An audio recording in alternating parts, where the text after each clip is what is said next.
So our next item on our agenda is the student presentation at Hubbard School. Hi. Good evening, everyone. Thank you for being here for a special presentation for any other points of interest for the board's education. So what we have here tonight, in any educational endeavor, and especially in today's world, one of the most important factors is the purposeful integration of technology. But that just doesn't occur in academic content, math, writing, things of that nature. It absolutely can enhance and enrich the performing arts, the visual arts, PE, the specialist areas. And so tonight, this is Ryan with our student presenters, is going to showcase the purposeful integration of technology, specifically smart music, and how it enhances and enriches and facilitates the learning experiences for our instrumental students here, both at home and in school, and how it informs for instruction. Really, it's kind of a cool program. So with that, I'll turn it over to Mrs. Ryan. Thank you. Very cool. Really excited. Thank you for this opportunity to share this with you. I have four students, four fifth grade students joining me. This is Madeline, Ellie, Isabella, and Sarah. So thank you guys for being here to help me out with this. So our band program here in Berlin consists of seeing the kids twice a week, once for their 30-minute lesson on flute or their light instrument that we see here, and again in a full band setting. However, with scheduling and things like SBAC testing and days off and snow days, it's not always consistent 2 days a week. So this program really helps kind of fill in those gaps. When I'm not able to teach them weekly, they can teach themselves at home with this program, which is really cool. So we're going to start with kind of showing you how I use it in a band lesson setting in school, and then we'll show you how the kids use it at home. So when introducing a new song to the kids in their band lesson, the first thing I would do with this program is to just play it for them. And it gets them really excited about the final product, kind of gives them the goal in mind for the concert, what the song is going to sound like. For something like Star Spangled Banner, it's a familiar song, but it allows them to hear all of the different parts. So I will play a little bit of that.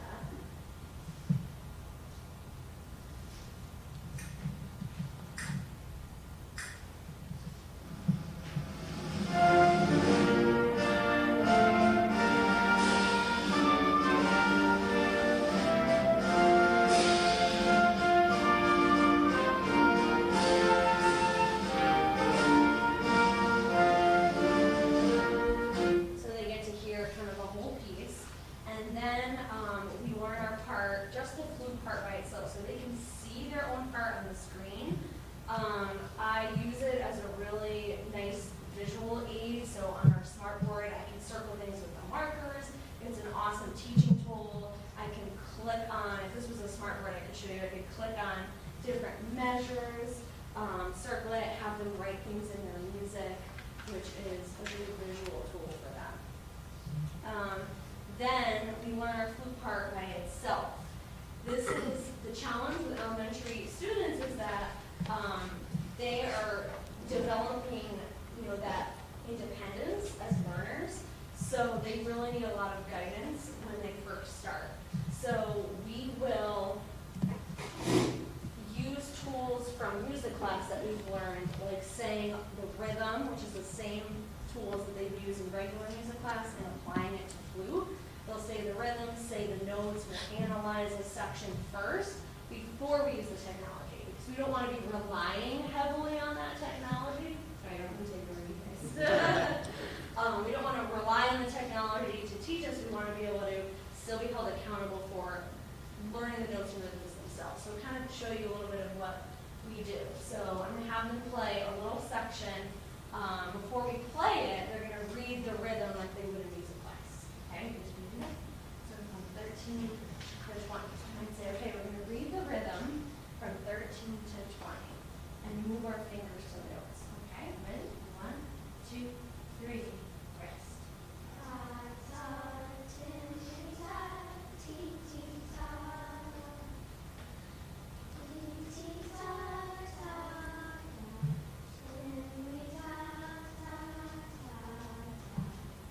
Awesome. So they're using rhythm syllables from music class. Then I can use the smart music and play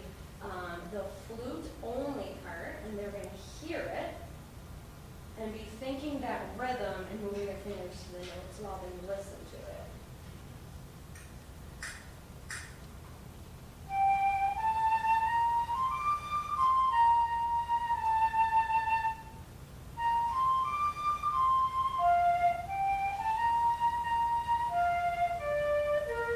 Okay, we'll just do a little piece at a time.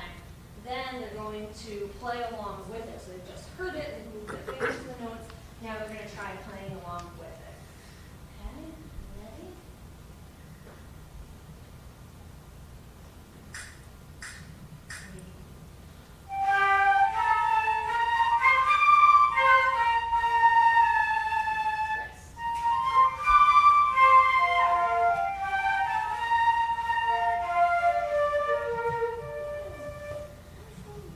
So then I give them feedback in the lesson. Okay, let's work on this little spot. Let's go back and do this part again based on that feedback. Then we'll play it with the entire band. So there's a setting on here, the accompaniment, and then we'll add in the band piece because if they can play it by themselves in the flute section, that's wonderful. But then when they're hearing the trumpets and the percussion and the trombones and the clarinets all around them playing something different, it's challenging to play their own part. But then the smart music allows us to practice that before we even get into a band rehearsal and how to do that at home as well. So let's show you that. Do it again with the band.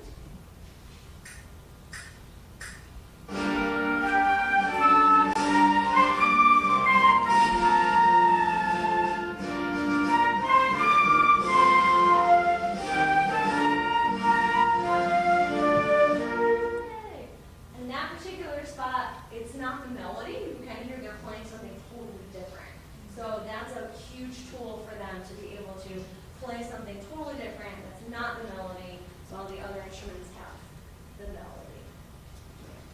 The next step would be using it at home. So when students use it at home, they can, this is the coolest part, it's my favorite part of this program. They can self-assess. The program will assess their skills for them. So I'm going to have Madeline help me demonstrate that. So they can fix their mistakes, listen to themselves play, and we're going to show you how that works. So, Madeline, let's look from the beginning. Okay.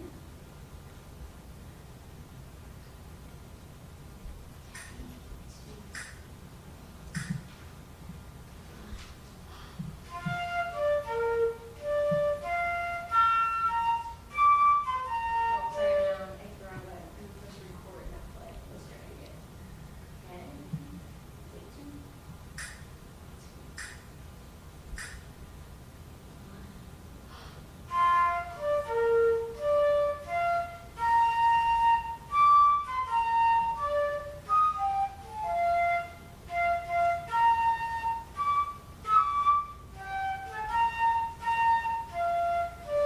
Nice. All right. So I told her ahead of time to make a couple mistakes on purpose because our concert's actually next week, and so they're playing this really well. So I wanted you to see her make a few mistakes so I can show you what it does. So the green notes she played correctly, the red notes she played incorrectly, and the yellow notes the rhythm was a little off. So then she can go back and she can listen to herself.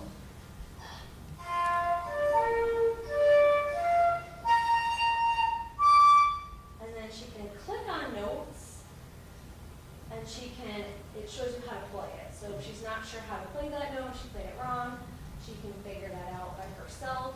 Shows how to put her fingers down on the notes. And then when she's struggling with something, she can actually submit it, and she actually does this a lot. So she does this a lot on her own. She can submit it to me and type, Mrs. Ryan, I'm having trouble with this part. How do I fix this? And then I can type back to her. And it's kind of like Google Classroom for music. It is just really awesome. She can also slow down the tempo. She can play small sections of it. She can play the whole thing. She can loop certain sections. There's a tuner. There's so many different features on here that she can do. She can put the band accompaniment back on and do it that way as well. So I use this feature for lesson planning. So when kids submit things and I listen to, what sections they need help with to inform my teaching. And then during report cards, I require kids to send me a little snippet of one of their band songs for report cards. And it's not the only grade that I use, but it gives me a little snippet of them playing at home in a comfortable environment, not in front of their peers, just at their home, and they can send me their best score. They can keep trying and send me their best one. It gives me an idea of how they're playing. So I'm going to show you what that looks like as well. So this is what it looks like when it comes in. So this is one of Ellie's assignments for actually this trimester. So she sent me this, and it shows me exactly what she saw on her screen. So it shows me all of her nice green notes that she got correctly. I can play it and listen.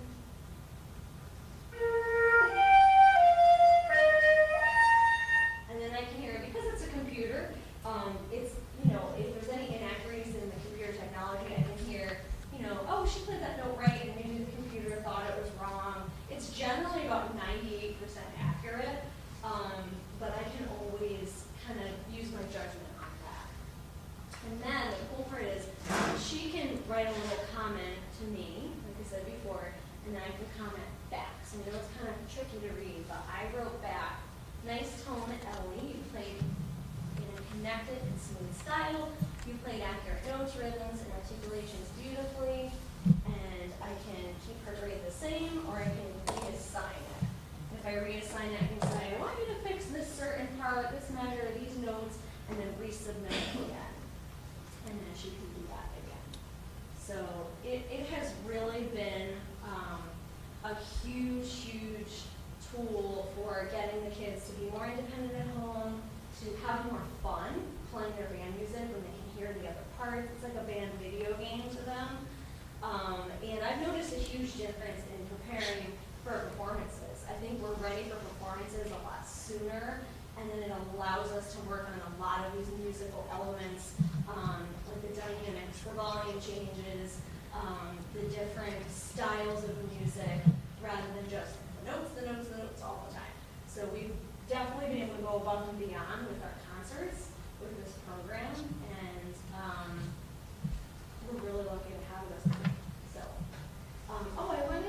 there are two kids who wanted to share actually a couple comments about why they specifically like to use it. Yeah. Okay, so now do you want to go first? There you go.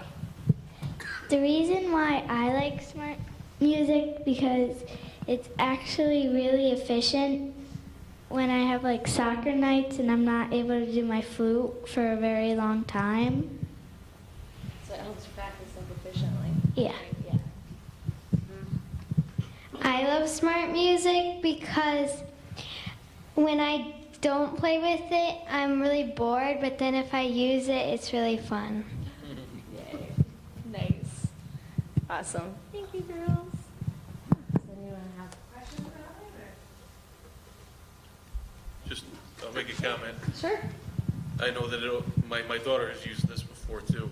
I think it's great because as a parent, we can help with math homework or reading, not all the time with band. So this is a great tool to be able to play along. And as you said, my daughter has used it as like a video game.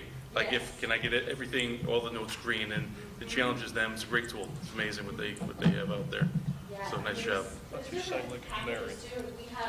We have purchased it for all the elementary band kids this year. It's only $8 a student to use for an entire year, which is awesome. The full version, some kids have chosen to purchase on their own. It's $40 for a year, which is still, that's nothing.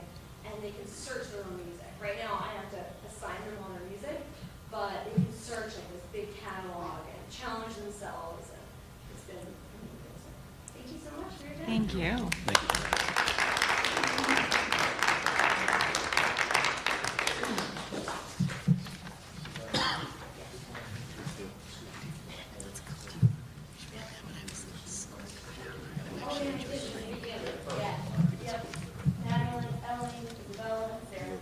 Thank you all.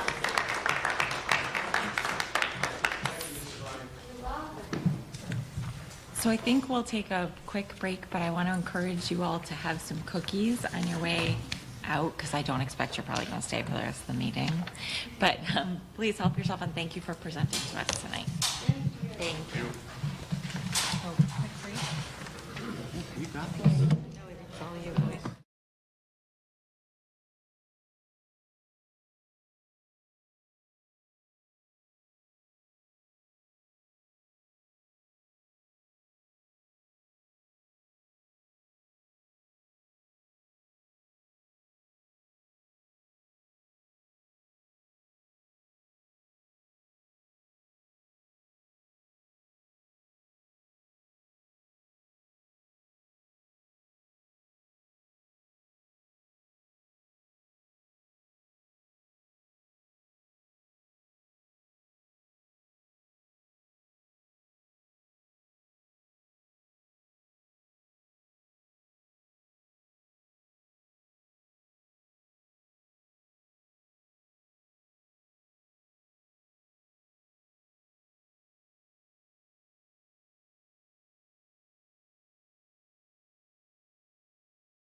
It's a long drive.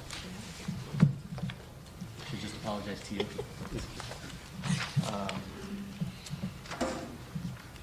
So next up, we have committee reports and correspondence to the board. So we'll start with Jenna, our committee report down there from the students. Okay, so spring sports are still underway this week, and this past Saturday, senior Patty, I can't pronounce her last name, like Murkowski, set the new Connecticut state record for the high jump at 5'10".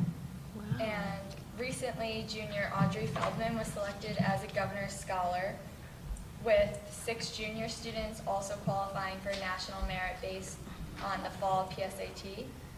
So also, AP testing is still underway this week, and the spring choral concert will be held tomorrow night in the BHS auditorium, May 14th. This Saturday, the class of 2020 is hosting a townwide tag sale in the BHS parking lot, so that's going to be fun. And lastly, on May 23rd, the senior capstone projects will be held throughout the day and the evening. Thanks, Jenna. Any questions for Jenna? Come on, give her a hard one. I call her up, she failed to mention the 13-inning softball game that Berlin High School's varsity team had on Saturday night as well. Yes. It was 2 games for the price of 1. We won 4-3 in the bottom of the 13th with a base hit to drive in the run. Our pitcher threw 162 pitches in the course of the entire game after getting drilled in the shoulder by a batted ball on Friday night. Wow. Those are non-pitching shoulders. It's crazy. Committee reports. Ed Resources Committee, did you guys meet earlier? We did, I don't think we covered everything on our agenda due to time. We talked a little bit about the 1920 budget based on the referendum, first referendum vote. The no too low column was the area that had the most votes with regard to the Board of Education. I unfortunately was not there at the hearing on this past Thursday evening. I know there were some questions and issues brought up with some of the proposed cuts. Obviously, we're waiting now for the Board of Finance to take their action along with the council, and then we'll have another referendum vote. And then we briefly went over the monthly budget report. Unfortunately, we did not have a chance to get to the sponsorship of book vending machines. And I know we're going to be talking about it later on the agenda, so we'll get to it then. That's it. Thank you, Adam.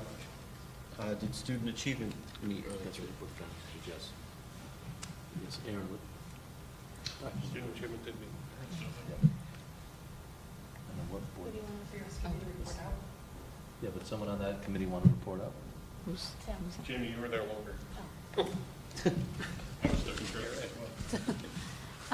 We talked about the school-based health clinic again that had come to do a presentation a month or so ago. And there's some concerns, I'm trying to think of the appropriate wording. Yes, based on certain information that we received, we're going to look at some other options, if you will. That's it. All right, thank you. Correspondence to the board? No correspondence to the board, sir. All right, so that closes out committee reports, correspondence to the board. We will now move to audience of citizens. Is there anyone here that would like to address the Board of Education? Yes. The floor is yours. If you just make sure you give us your name and address. My name is Ellen Malakata. I live at 1275 Worthington Ridge, Michigan. This is my ex-husband, John Philbin, and these are our sons, Dakota Philbin and Brody Philbin. They go to Willow Elementary. And we're here to talk about the food policy at the Berlin schools. And if it's all right, Dakota would like to hand out to each board member a little packet of information we prepared. Is that okay? Absolutely.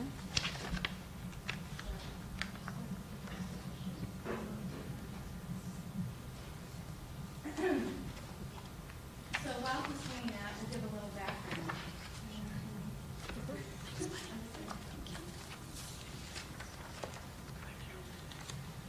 So Dakota, he's 9.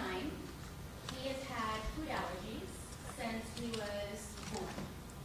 But we really tested for it and discovered it when he was 1 year old. So he's had them, please hold on. He's allergic to peanuts, tree nuts, and sesame. So sesame seeds, sesame oil, and that can be pretty prevalent in a lot of foods. It's one of those hidden ingredients. It's the one I give most. And the reason why we're addressing this, some of you may remember me. I've been here before to talk about this over the last couple years. And Brian knows me very well.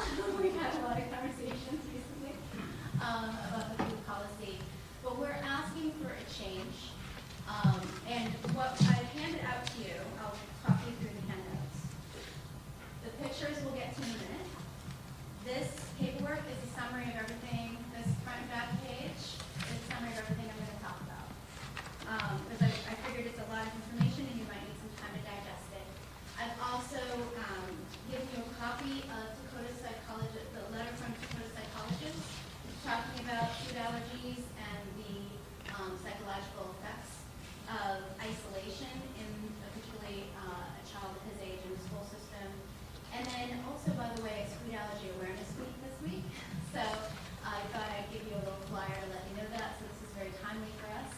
And this little flyer is something that the Willow PTO is going to support us in distributing so that we can raise a little awareness for the cause of food allergies, because there just needs to be a little more education in the community on food allergy awareness. If I didn't have a son who is food allergic, I wouldn't know about it either. It's just not something that's really talked about like some of the other mental illnesses are. But the reason why we're here is we'd like you to consider making it mandatory that there be non-food items brought in. So making it mandatory that food items are not allowed to be brought in for birthday celebrations and celebrations at the school. And we'd also like to have you put into the policy that there needs to be consistent scheduled education to students on the risks and staff on the risks and threats associated with food allergies and the importance of inclusivity, understanding, and care of food allergic children and students. And the reason we're asking for this, there's two big reasons. I'm not going to read everything that's here. I'm going to summarize for you. You can read the rest later. We're asking this for two reasons. One, obviously there's a physical risk, right? So Dakota, with his food allergies, we have to carry EpiPens at the school. Don't let that fool you in thinking that he is safe, right? So the EpiPen is the one thing that we can do. It's the one course of treatment that we can do if he ingests the nuts or sesame seed and goes into anaphylactics, which if you're not aware of that word and what that means is where his airway shut down and he cannot breathe. And that's very scary. It's life-threatening. So not only could he be physically ill from ingesting a food allergy that he's allergic to, he could potentially die. And that is something that he's aware of. Unfortunately, at his age, he has to know that to stay safe. And it is something that he has to live with every day. Now, I could say we all in this family have to live with the fear of that and the concern of that. But for Dakota, it is a whole different level. You know, he has to, imagine, does anyone on the board have a food allergy? You have a food allergy, so you understand. You know, imagine those that don't, what it feels like to know that this food, which is a very common thing, it's in all social events, it's prevalent in schools for social events, and outside of schools, we just circle around food to celebrate life, right? But food is a concern for Dakota. And so there isn't a day that goes by that he can not be aware, that he can lose focus, that he can just eat something the way we might do when we're busy multitasking our lives and we just pop something in our mouth without really looking at the food label. We have to look at every single food label. All right, so the first line of defense to keep him and other children like him safe is to just avoid any foods that could potentially have any of his allergens in them. And this is really important and key because right now at the school, what is allowed are birthday treats coming in from parents who are well-meaning. They want to bring treats in to the cafeteria for their children to celebrate with their classmates. And there's two things that are happening there. And this is where I want to refer you to the picture. This first picture, where you see a lot of empty tables, this is the cafeteria where Dakota eats lunch every day with his entire third grade. And if you look at that picture, look where Dakota's sitting, which is this little child right here facing the camera on that first table, which is the nut allergy table. And look at where the rest of his grade, not just his class, sits. And see how many tables are in between him and the rest of his grade. And he has been experiencing this for the last 3 years. And I only became aware of this because Dakota doesn't come home and tell us this. He has mentioned that he feels lonely. I'm going to let him speak in a minute so you can hear it straight from him. But he asked me 2 weeks ago to go in to have lunch with him. I took time off work to do it because he said cupcakes were coming in again tomorrow, Mommy, for another person's birthday. He can't have them. He can't be anywhere near them because there's no way for us to guarantee that they haven't been somehow exposed to one of his allergens. Even if a parent says, I didn't make it with an allergen, if they have any kind of nuts or sesame that they use in their kitchen, cross-contamination can happen. We just can't have it, right? So he's left out.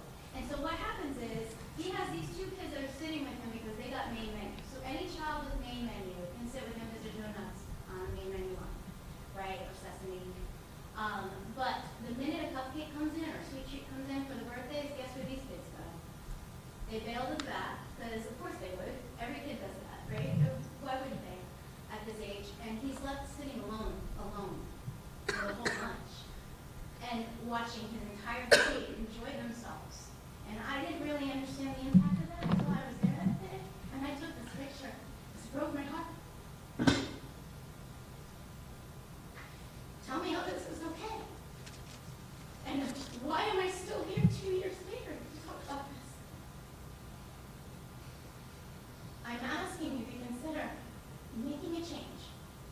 It's an easy and simple fix. There's no reason why these cupcakes and these sweet treats need to come in for birthday celebrations when there are so many other ways that a birthday can be celebrated. I'm not saying let's not celebrate the children and let the parents celebrate their children. I love celebrating children. I'm one of the biggest ones to do that. You know, so I don't want to take something away from someone. That's not my intention here. I want to keep my son and children like him safe. And I know you all do too. You know, that's part of your job, and that's why I'm here. I'm here to appeal to that. You know, and also, I don't want him being isolated anymore. There are psychological risks to that, and this is where I'm going to let Dakota speak on his heart about that. Do you want to say something? Okay. So every day, I have to fix with people, but now anybody who can sit with me. But when a sweet treat, Italian ice, or a cupcake comes in, they go straight. They ask the teacher if they can move to that table to have a sweet treat, and then they leave me alone, and then it makes me feel very, very sad and alone. But the parent doesn't have to bring in sweet treats for the whole class. They can bring in sweet treats for their child, and then it'll be fine. A special lunch, but they don't even need to bring in sweet treat. And then I could have friends sitting and not feel bad. And so I won't feel sad, and I won't come back home crying or sad about that.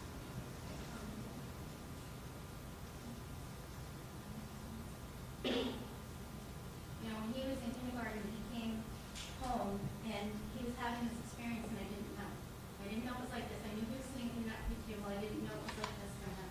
He's currently the only one in his grade that has this allergy. It wasn't always like that, but it is right now.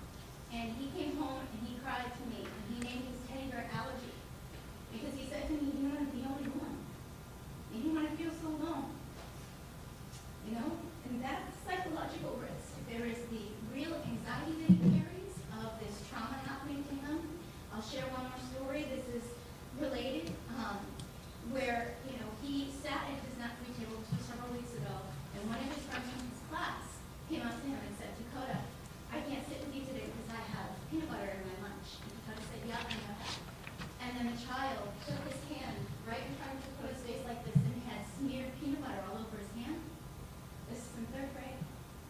And held it here and said, "Watch out." Now, that is bullying, right? I'm not here to talk about that, and that did get addressed, and it got addressed pretty well. But that is, he was terrified, okay? So he lives with this anxiety that something bad could happen to him. And we are following the rules that have been set for the food policy at the school. But you can do better. That policy could be better. And that's what I'm here for. I'm here to ask for it to do better. I'm not going to read all of the studies that I cited here. I did include references to this report by the task force that was assigned by the state of Connecticut to study life-threatening food allergies in schools. It's 155 pages. I did not have the resources to create a unique copy, but Brian does have a link to it, and I'm happy to send it again if needed if you want to look at it. But I pulled out of this report some of the most important pieces that support my request on this piece of paper, and then you can look at this yourself. But, you know, we're not following the CDC guidelines for what they're highly recommending. What's being made mandatory? Yes. But there is a loophole. And And the Connecticut state guidelines aren't as strong as the CDC guidelines. So if we're following, if the Board of Education is just going with the state of Connecticut guidelines, we're missing a huge chunk of how we can really support children like Dakota in school. And there are so many other things, and I know, Brian, you submitted, right, to everybody that list of other items that could be brought in, other ways that we could support children and celebrating them in these ways that would allow Dakota and children like him to be included. And don't we want to have a community that supports all the children? This should never happen. How many other classes is this happening to? How many other grades and how many other schools in our system is this happening to? This only changed, and I'm sharing that picture with you to show you that it did get changed the very next day, because I called Brian and I called Dr. Correa, and Dr. Correa was totally behind and on board with, said he didn't know that this was happening in the cafeteria because they don't go into the lunchroom. They've got so many other things going on, you know? So he didn't know that it looked like that, and that was his experience. He went in and he moved everybody and more evenly distributed them, but still, if a sweet treat comes in, those children that sit with Dakota leave that table and he's still alone for the rest of lunch or even the whole lunch. Do you want to say one more thing? Yeah, totally. So I think I've said my piece, Dakota. What would you like to finish up with? And I asked people to sit with me, and some days when my friends go by, I ask them, they can sit with me today, and they walk by and they say, and when the sweet treats are in there, when they see the sweet treats at first sight, they go by me and they say, no, sorry, not today. I'll sit with you another day.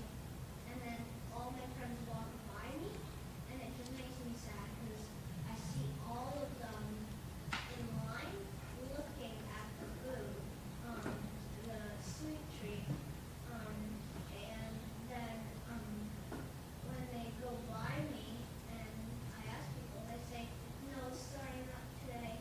And then and some days I don't even ask my friends, but they say, no, sorry, not today, when they walk by me. And that's what makes me feel sad. So there's one last final thought that I will share, and that's what the psychologist so eloquently put in her letter, and I pulled that piece out of the letter on the back of this page that I summarized for you. It's this, because this is the pushback and the response I've gotten in the last couple of years where I've tried to talk about this and address this with the board. And it's that apparently there is concern on the part of the school board that the parents of children without allergies will feel distressed if they are unable to send in cupcakes or other food treats. The momentary inconvenience that such parents may feel pales in comparison to the emotional cost of coping with severe allergies on a daily basis. While those adults and non-allergic children will have other chances to celebrate with food treats at other times, there is never a time Dakota is not allergic. He and other children in the school at risk should not be given the message, even inadvertently, that their lives matter less than cupcakes. And that is what Dakota has come home and said to me this year, that he feels like his friends choose cupcakes over him and he's not as important. Do we want our children feeling that way? This is a life or death matter. This is also a inclusivity issue. And I feel that it's time for change. And so I hope that you'll agree with that, and I really hope that we can make that change. And I know, Brian, you pulled together an idea for how maybe this could work, so I can turn that over to you. So I first want to commend Dakota for coming forward, and your solution is a solution I didn't think of, and maybe some of the board members would think of, but why didn't it just go to those own students individually? They can have their sweet treat, and then the majority of the students win it. I didn't even think of that, so I commend you for your courage and your willingness to think and the problem solve, so thank you.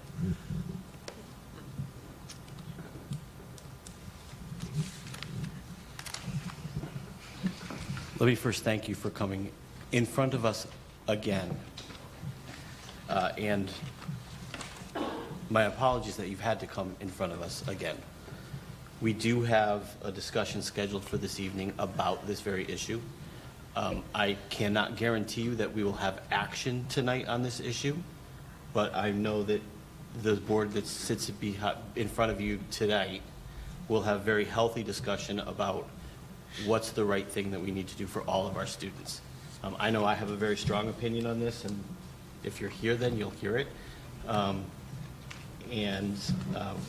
We'll be discussing it later. I know that you have both your sons with you tonight, so maybe they don't want to stay up that late, but we certainly welcome you to stay for the discussion. So thank you.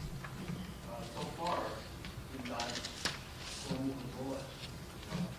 What happens to one of our kids? In your town,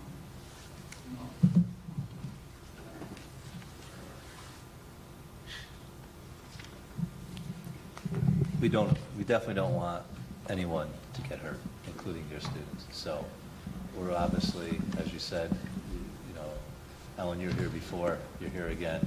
The board's going to have discussion tonight, and, you know, hopefully we'll have some different resolution and moving forward.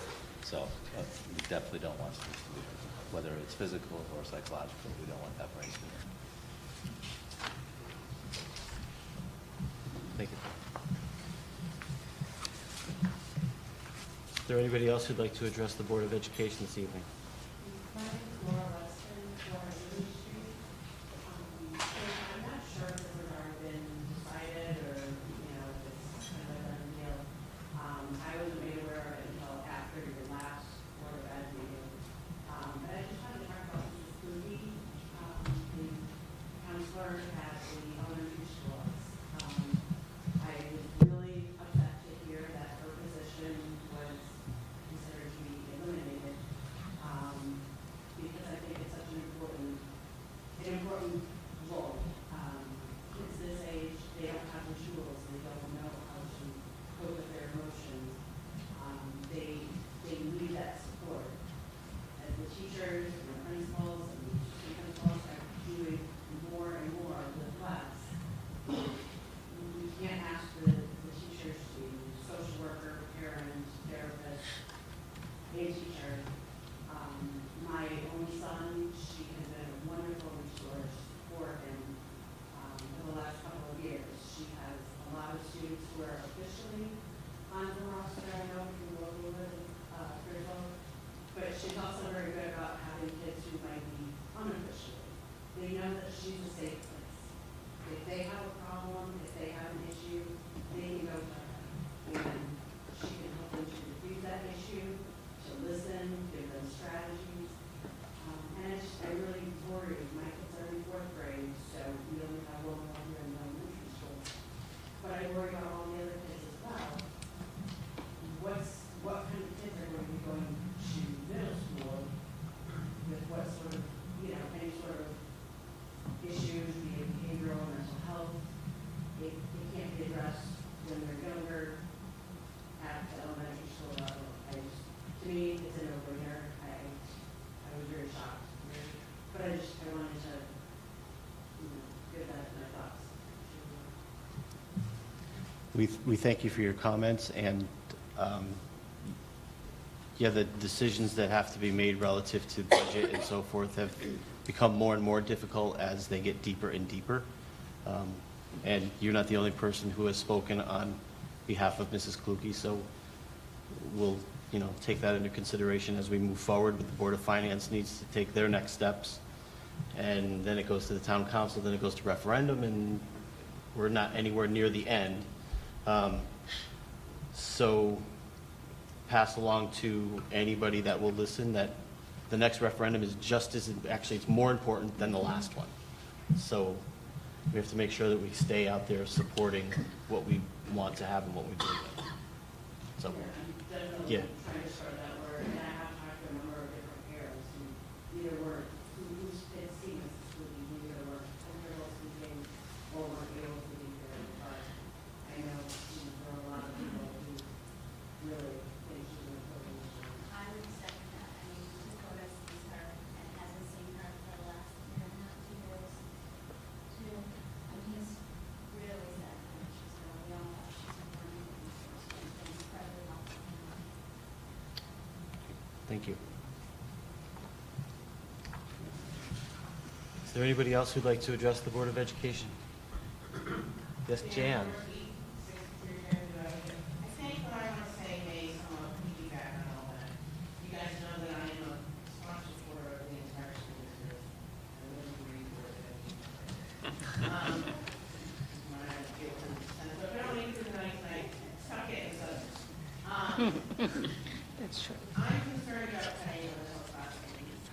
For those of you who don't realize it, I last year, 10 years, we effort to come to me to teach health to accountable. I did it for 17 years. I was moved out of the program, not by my choice. But I think it's a program that addresses a lot of the needs that have been discussed today. When it's not just the drug education every year and the HIV education, it's decision making. When I started with the sixth graders, I said my goal by the end of eighth grade was that you would be able to make good decisions for yourself in the area of health based on information, quality information. We're talking vaping, we're talking opioids, we're talking legalizing marijuana. Okay, it's legal, we can smoke it, why can't we? Why can't we? And on and on and on. Decision making. I worked with the school weed specialist, and we developed, when Brian was my boss, and he wanted more research-based. We developed a research-based project with the library media specialist. Doodle tools. I didn't have a computer when I was in college. Hello, your typewriter. And I learned how to teach kids doodle tools and work with them. How to determine what is a quality website. We did that. And there's a ton of stuff that I don't think people realize comes out of health class. Let me see if Jen remembers. Oh, you're not that old, Ms. Zagorski. That was the most important thing I taught everybody. Instilled in every health class. Good job. You passed I the just test. think it's a really important class, and I'm very sad that it's one. And if it's expected to be done in PE, it's not going to be done the way it needs to be done. Thank you, Jan. Your comments are always insightful, and we appreciate them. Thank you.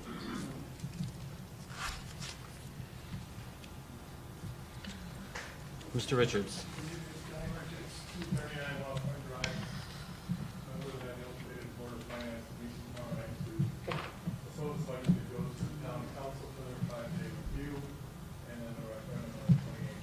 I have a question to answer to Director Carey. I see on item number 2, I made a little better time than we did on the road. Did you appoint a director of security? So at the beginning of the meeting, I had said that we actually had to postpone that piece of our agenda until later in the meeting because we will be meeting with the candidate later in the evening than was originally anticipated. Correct. It All right. meant to be We're the only postponed. one. Let me ask it this way, because we're trying to follow things, and as you know, the security director is really on the town's side of the budget. Right. So what I'm concerned about, as a member of the Board of Finance, is trying to read the vote and to apply it as dollars in the next proposal. So as I understand, the Board of Ed's operational budget voted no too low. We can argue about whether 13 votes is significant enough. I think it's a significant evening of the field, if nothing else, and speaks volumes to what we need to do. The thought on the town side is it was voted no too high. Part of what's on the town side is a security plan, and I'm not sure I understand it fully, but what I understand it to be, a $300,000, I'll call it a placeholder because I don't understand it enough, is it may be just personnel. The Board of Ed's proposal, as I recall, was $575,000 in your budget, which was not really influential on the town's placeholder. I believe that the placeholder is for personnel only. So if you took the cameras out of your proposal and put them into the grant, then you'd say But what would be left would be the personnel, which you had hoped for, 6 personnel, as I recall, and equipment for them, along with hardware at the schools to record what the cameras are taking a picture of. So it's one thing to have a camera, it's one thing to have a person see someone doing something because of the camera, it's another to say, oh, something happened, I'd like to go back to the recording, and I'm not sure that that's in the placement. If we talk just about personnel, the reason I'm speaking to this is I'm confused by the reduction, and I'm not sure if it was explained to the superintendent or to the Board of Ed president or to the Board of Ed at all. 400,000 was a made-up number. Didn't have any detail like the Board of Ed's presentation that showed the salaries for the 6 people, the $6,000 for the equipment, and the money for the recording device. So it was reduced from 400,000 to 300,000. That makes the mill rate feel better, but I don't know that it makes us feel better because what just came out of it? If I add the people part, I believe it came up to 230,000. If I added their equipment, I think it was 6,000. And if I do the math quickly, I believe there's 40 to 50,000 for the recording devices, which still is less than 300,000. So I don't know what's in or not, and I'm trying to follow what may happen tonight, so I guess that I'm here to see what will happen tonight. But were a security director to be put in place tonight, where does the board feel that the rest of the security proposal is headed? That's my question, and I don't know that you have an answer for tonight, but we're trying to figure out how to consider that and to weigh the priorities. We've heard a lot about ESS, we've heard a lot about special ed children, we've heard a lot about things that would have been part of the $400,000 reduction that the mayor had proposed beyond ours, and including sports or co-curricular, so it's more, again, just a thought of what might be the flavor so that I can take that back to the home. So, John, it's not only a fair question, it's a great question, and I'll answer it at a bunch of different levels. First, you're correct when you say that we had a detailed number that applied to 6 security guards, along with equipment, cameras, recording equipment, their personal equipment, hardware, all of those things. And all along the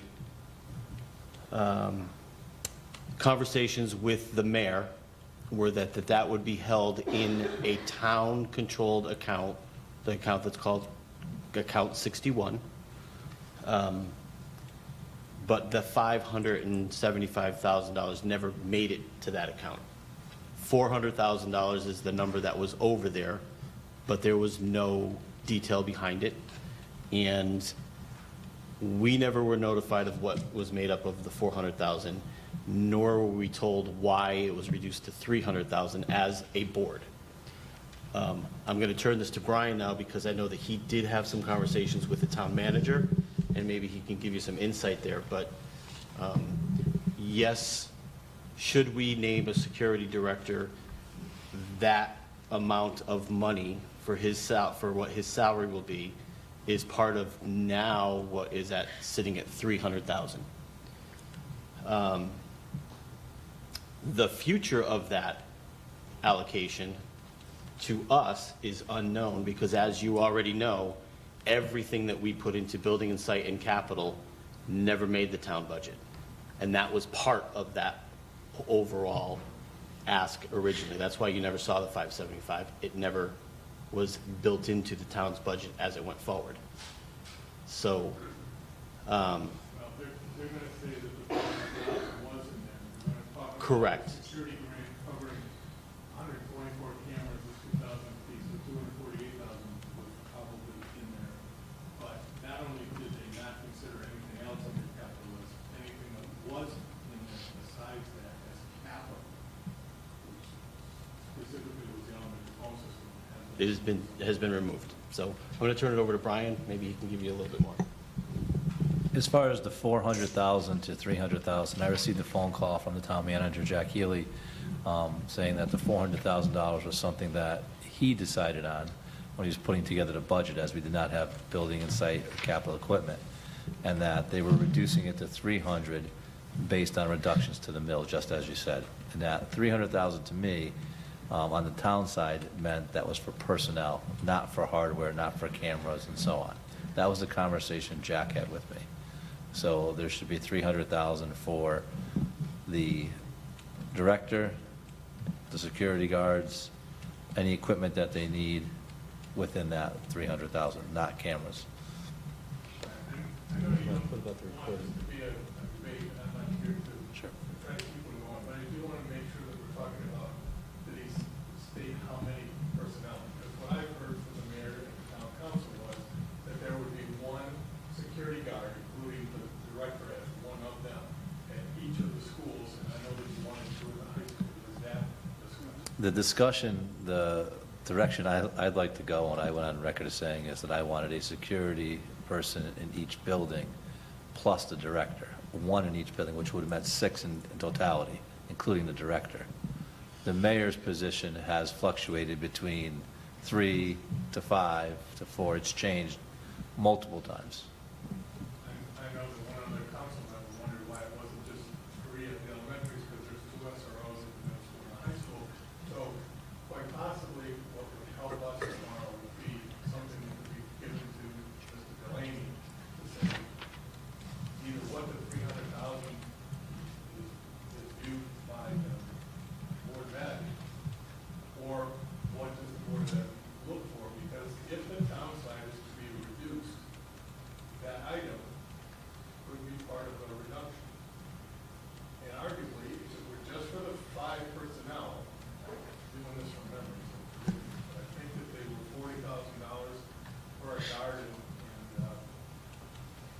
another amount for the director, it would be around $230,000 total, $6,000 or $1,000 per person, if you say $5,000 to stay with the town hall. So that's $235,000. Would that be something, and this is a rhetorical question, you don't have to tell me that amount, is that a sufficient amount?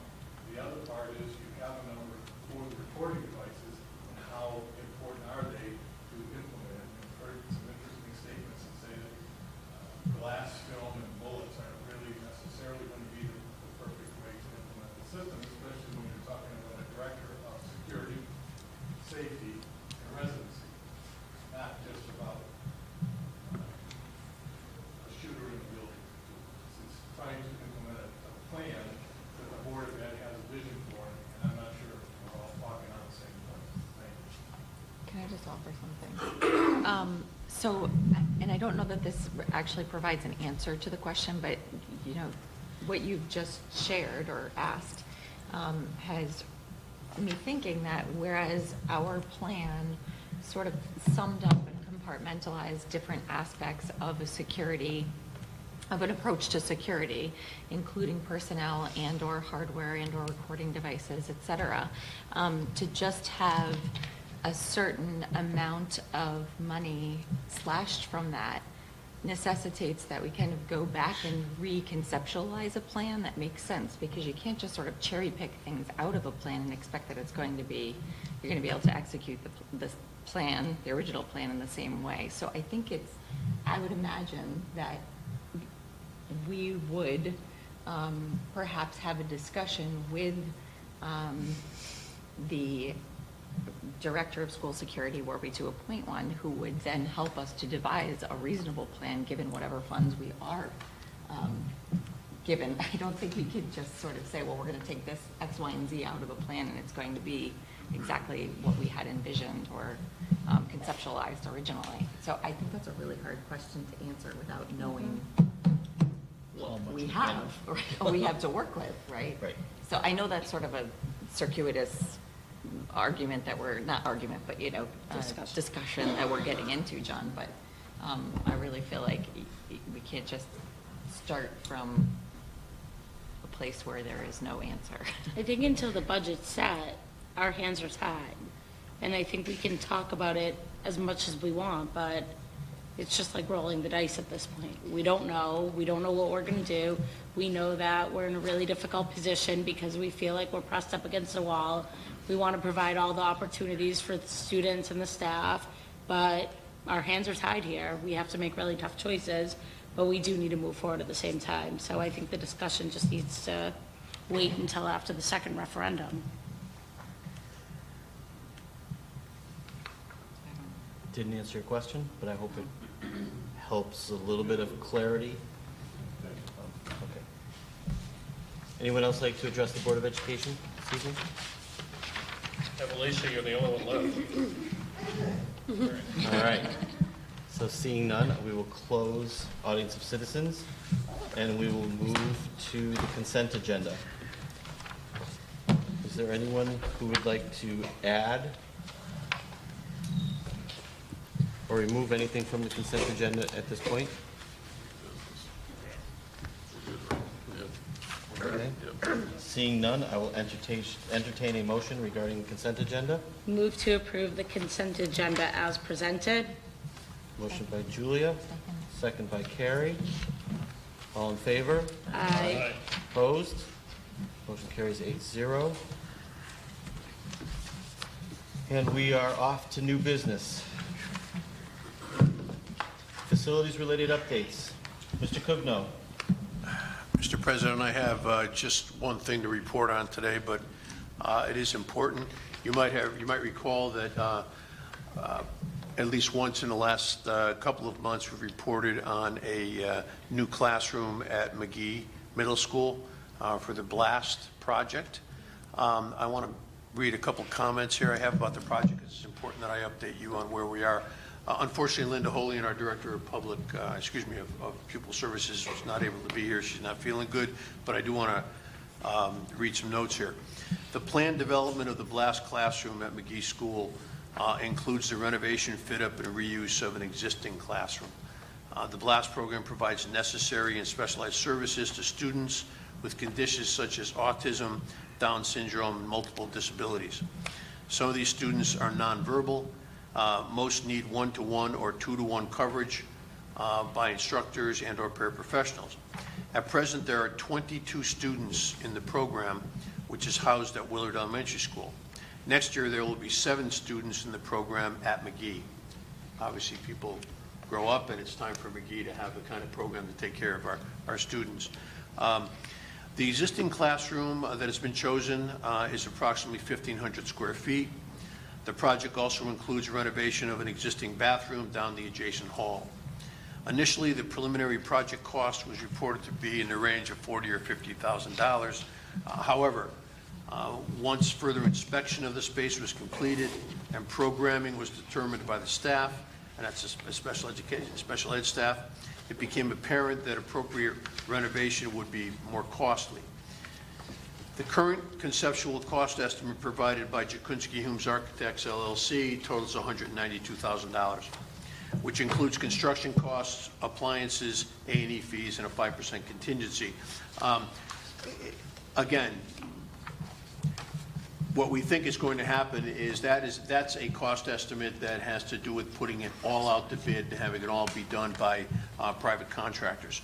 What we're going to try to do in speaking with Doug Solek is to have as much of the job as possible be done by the staff of the facility department. So we're thinking that that's going to get a lot lower, but I'm just giving you information so you know where we are in making decisions.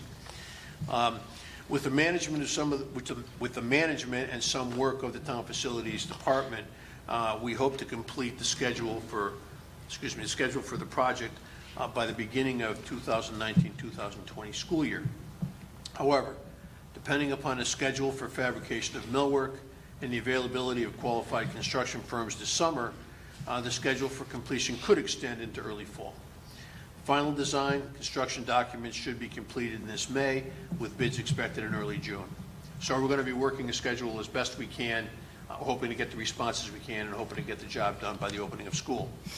It's got to be completed in one form or fashion. I'm assuming that the town will have a backup plan if it's not ready to open on day one of school, but we will figure something out to make sure that the students are taken care of naturally. Funding for the project will have to come from fiscal year 18-19 Board of Ed operating budget and the town capital account. The project is a necessary priority for the Board of Ed, given the needs of our special education students. So this is a priority project for us. And again, we're on the right track now. We're figuring out exactly the funding sources and what we can do in-house to get it done. But I just wanted to let the board know that this is one of the projects this summer that will be a priority for the town facilities and the Board of Ed. Thank you, Jeff. Questions for Jeff regarding this? Obviously worrisome that the estimate coming back is 4 times more than original. Timing, interestingly enough, is when we have no capital for building and site in our budget for next year. You mentioned that the funds will need to come from 18 and 19, the 18-19 budget. Also, a worrisome statement, as we've also had conversations about ESS and funding that from this year, also from this from this budget. That is a significant amount of money that we're tasking the superintendent and the administration at a very late date, considering school ends in about 6 weeks, to have available. But this also falls into the category of there is no choice. We have to have the classroom for the middle school. We have 7 kids moving into the middle school at the beginning of the school year. So, Brian, how you feeling, buddy? I think it's a short, I'm feeling great. I think it's a short timeline. And it's really doing the classroom in a manner that's educationally suited for the students. I think initially there might have been, the expectation that the classroom would be a patch work, and that's not what we're looking at. We're looking at a functional classroom that really meets the educational needs of the students. As we know, that classroom will be used for years, and the skills that these students need to gain by being in that classroom, it needs to be outfitted to meet those needs. So I know we'll find a way to make it happen. As far as the funding goes, that's an issue, not having the capital. But I know that that's been discussions with the finance board as well as with the mayor about not having capital.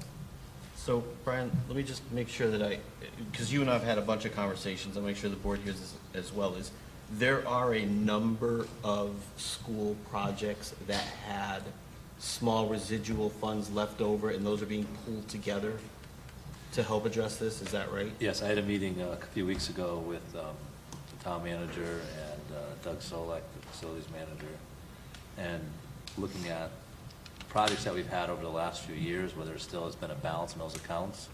So we roughly have around $130,000, if I'm correct, pulled together for capital. But out of that 130, there was a van for $60,000 that was slated to be purchased. We had one of our lift vans go down.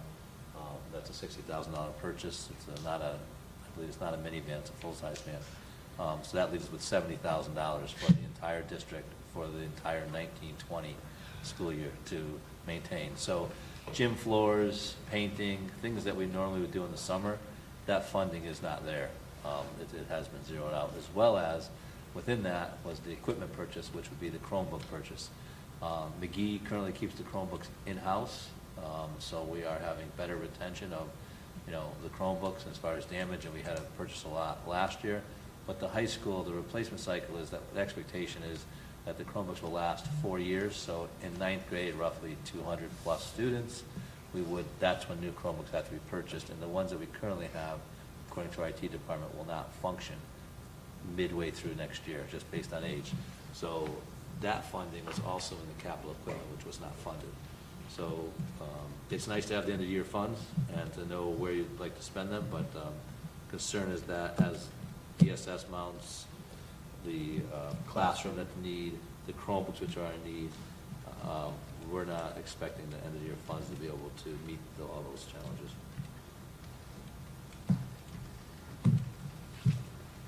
Questions? Okay.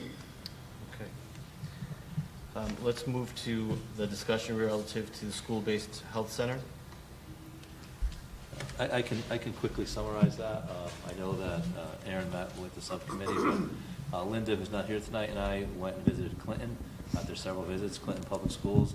Clinton has been working with the same community-based health organization that came and presented us for the last 5 years.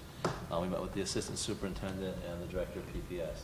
Neither individuals were there when the community-based health started in Clinton. Clinton has it in each of their schools. They have 4 schools there servicing students' needs. After a lengthy conversation, there were many pitfalls that they've disclosed to us. One of them being that as much as the group came to us and said there's family services offered, they do not offer family services outside of the school. And she said that unequivocally that they've asked for it. They again were given that they did. That's what her predecessor told her in that position, but that was not the case. What she also shared is that there is definitely a need. She was concerned or is concerned about the diagnosis by the professionals that are there, that there was a similar diagnosis given to many of the students, which then allowed for billing of insurance. There was also an issue with the exclusivity of letting someone come in and practice in the building. The organization felt that all of the potential clients should be directed to them regardless of the disability, instead of going out to some of the professionals that are in the community that they've used for years. The PPS director had to meet with several supervisors to say, no, we're going to use this clinician for this, not with you, and so on. And she had established a monthly meeting with the supervisor to oversee the program, creating all kinds of forms and documentations to ensure that when they're being diagnosed and that the work that's being done with the students there's some fidelity to it. So we left, and my last question to them was, would this be something that you would entertain again if you were starting off? Based on she said it's a lot more work than what I thought, and a lot more monitoring and a lot more oversight than I ever expected. So that was not, they did not say that it was, yes, there's students in need there, but they necessarily didn't say that this was the program they'd go with. They started at ground zero. And, she didn't say that it's not helping some students, but she definitely had concerns. So the conversation I had with Linda's conversation with me is that the management of it and the oversight was much more than Linda thought it was, and not so sure that the services, the impression was that it was a federal program that was coming in.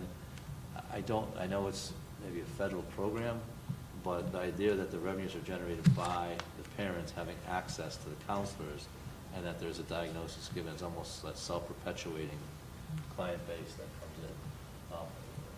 Linda and I spoke of other models, even to look at current practitioners that we have a relationship with, that we believe strongly in, and asking them if they'd like to come into the schools, and then they could set up the same similar and build parents and so on. As one parent shared tonight at the budget meeting, that getting a health professional that's available in the evening when students are available is difficult.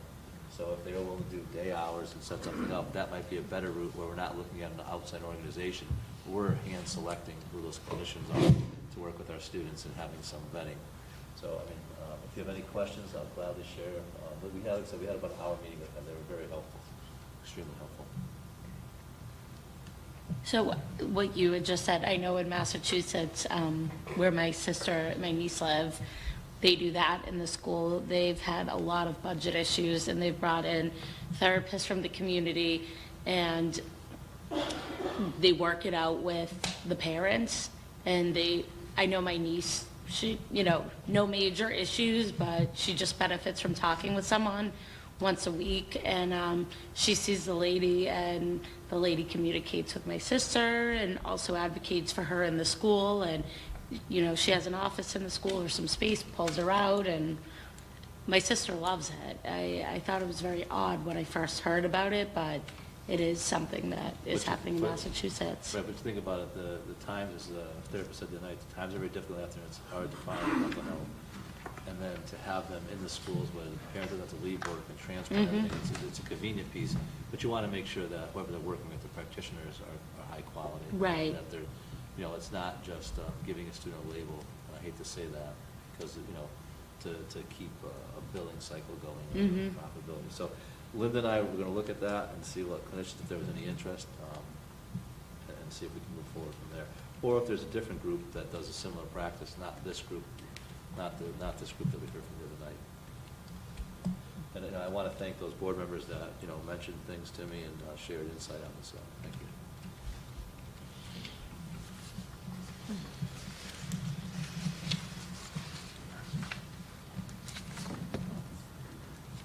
Anything else on the school-based health center? Okay, hearing none, we will move on to discussion regarding the 2019-2020 Board of Education operating budget. It says here that Mr. Benigni will be giving an update, but I think we'll end up doing this jointly. But go ahead, Brian. We had a meeting last week with Sam Lamagio, the Board of Finance Chair, and the Mayor, and tried to really have that conversation that the public was pressing for, to come up with some type of deal and to kind of meet the needs and so on. But unfortunately, we did not come to an end that was amenable to everybody that was there. And we walked away with, I guess, a false sense of that we were going to come to some resolution and not have, because as you know, we had the meeting the next night with the parents at the high school. So I don't know, Matt, if you want to comment further. So the meeting on Wednesday night was, as Brian said, was with the Board of Finance Chair and the Mayor. We talked for probably about 45 minutes. And most of that discussion revolved around the $400,000 that was cut by the town council. If you remember the earlier parent forum that took place at the high school media center, for those that were there, that got most of the focus. There was actually very little talk about the original $1.3 million. They only were talking about the $400,000. To be honest, I feel like Brian and I did our very best to kind of broker for lack of a better term, a deal between the two boards, and there was not any agreement on anybody's part but ours. And that moved us to Thursday's Board of Finance meeting, where they asked for community input. Again, a lot of folks stood up in support of the Board of Education budget. There was a lot of conversation about the ESS program and the fact that it's no longer in our budget.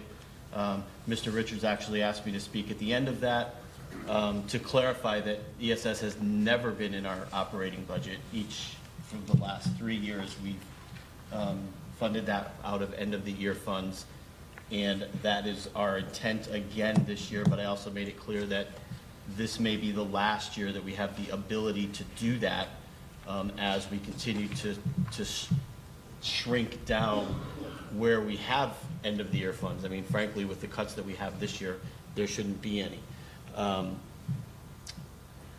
But there was an awful lot of support for the people that were there. It was much lower attended on the Thursday night than in the previous meeting, and it was clearly education focused. The only time the town side even came up in discussion is if the Board of Finance had pointed out, hey, don't forget, we have a town side of this budget too. So for the education group that was there, we were happy to hear that, but at the same time, we are part of an overall town, so there's some concern on both sides. With that said, I know the Board of Finance meets tomorrow night. They're going to make some decisions. It then goes to the town council. They get to review for 5 days. They'll do whatever they're going to do to the budget, and then we go back to referendum, as we talked about earlier. So not a whole lot to discuss. I will say that what was cut in the 400 has had a significantly higher impact in stirring up support than the original 1.3, oddly enough. But that being said, that's really the update of where we are. So, questions, comments? Hearing none, we will move on to the next item, which is the discussion on healthy foods. This says that Brian is going to lead this, but I think that I'm going to start it with this. This is an important topic. It is something that we had a discussion on a number of months ago. In fact, we probably could push well over a year. And it's it's not just about snacks coming into the schools, this is about student safety as well. I can tell you that in my current role, working with school food services across 6 different states, that the allergens are a major topic in every single school district that I talk with, and every single program has a significant emphasis on how you're going to address the 8 major allergens, never mind the ones that don't get the attention. So I feel very strongly about this topic. I believe that our policy is not stringent enough. And I certainly understand why parents want to bring in goodies for their kids on their birthdays and celebrate those, yet at the same time, we always put others at risk that can't have those. So while Brian is supposed to lead this, I'm actually putting out my opinion on this right out of the gate. But Brian, you've had a lot of conversations, so I'm now going to turn it over to you. I just want to get that out there. So I contacted 5 or 6 different districts, and one of the, what I sent you was from one of those districts that has, for celebrations, no non-food items being brought into the school. Other districts had a hybrid model where it was only allowed in classrooms where there wasn't someone allergic to, who had the food allergens. In other districts, they had it across the entire district, K-12. Some was just at the elementary school. I think the focus needs to be on how do we ensure the safety of the students, but it's a safety as well as I think that Ellen brought forward this morning. It's that physical safety, but as well as the psychological safety of what happens when a student's isolated or feels different. I have different beliefs about the elementary and middle school and the high school, but I think at the young age, students often, where they are and that feeling and where other students are is much different.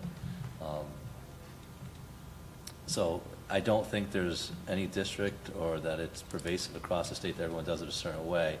I think it's unique to each district as it's unique to us to decide what's best for Berlin Public Schools and for our students.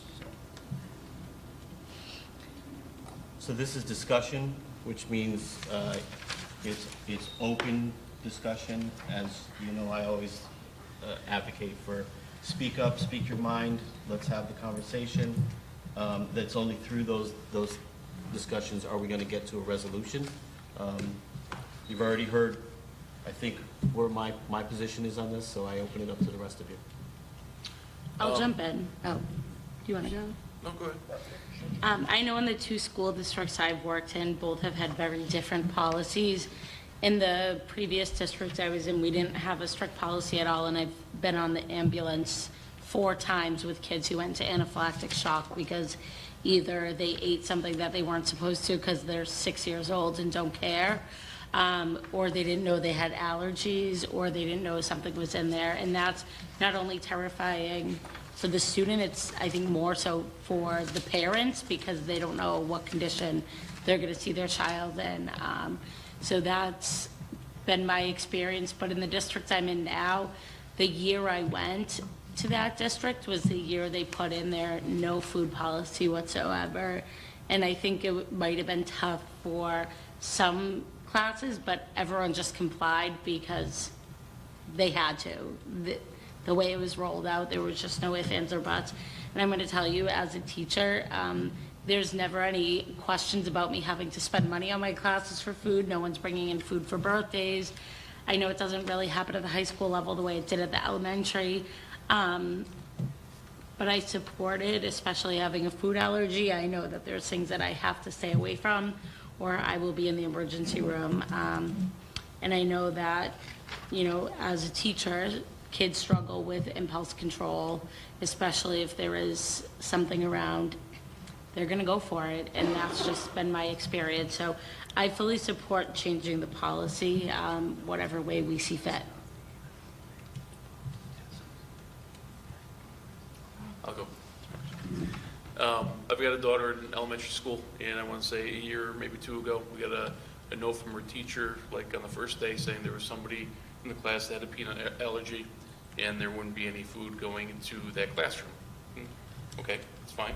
And didn't really think much of it. And it's interesting they were talking about this policy now, because I didn't realize that, I'm not really aware that there was a strong policy or not. I just assumed there was. And I mean, listening to what Dakota's going through, I like the idea of having a sweet treat for the birthday person, or if there is a person with an allergy in the classroom, you just say no food for that class. I mean, I think that times have changed. I've got a friend that walks around with a piece of paper in his pocket, and every restaurant we go to, hands it to the chef, says this is the only thing I can eat. That's it. And we've all become accustomed to that. I don't know how people feel about a strict ban altogether on food coming from the outside. I see one of three things. Either A, it's a complete ban on food coming in. B, it's going to be on a class-by-class basis. And if there is anybody with allergies that we're concerned about, then for that class, it's going to be no treats. Or third one is just the treat for the birthday person.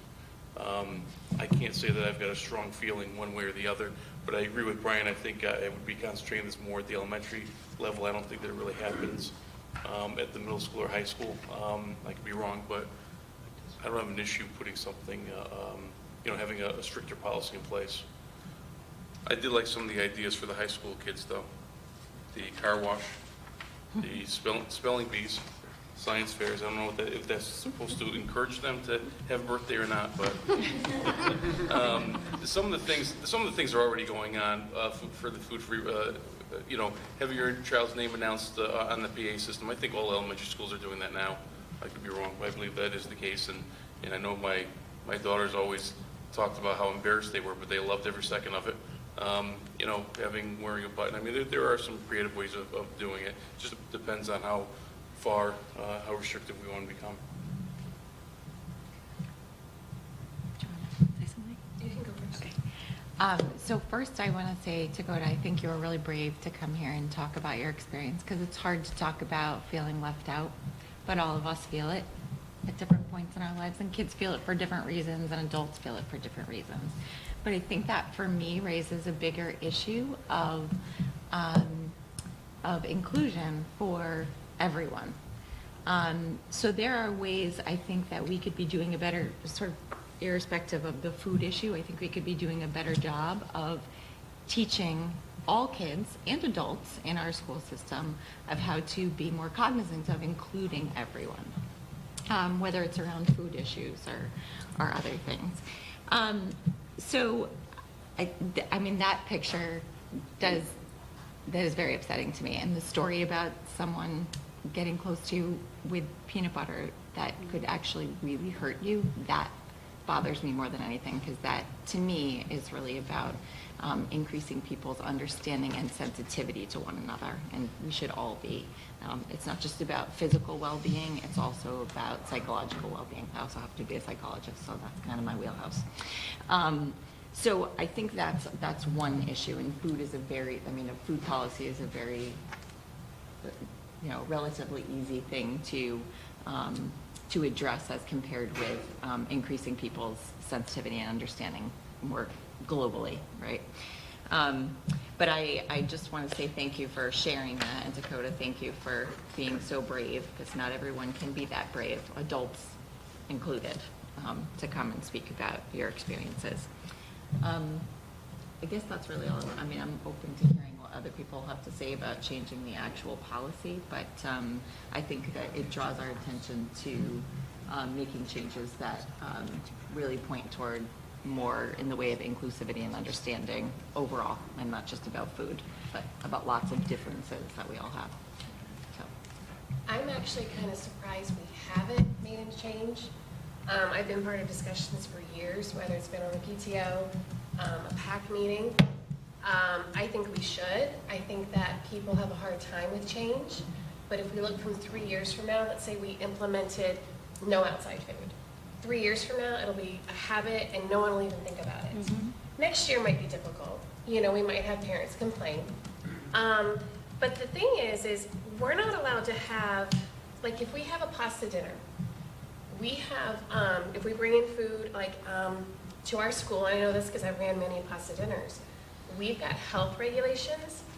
We have to have it catered. We're not allowed to touch it. It can't come from our home. We cannot invite anybody outside other than our school. So if we're that strict on a pasta dinner, that's a fundraiser, I'm not sure why we're not inside our schools.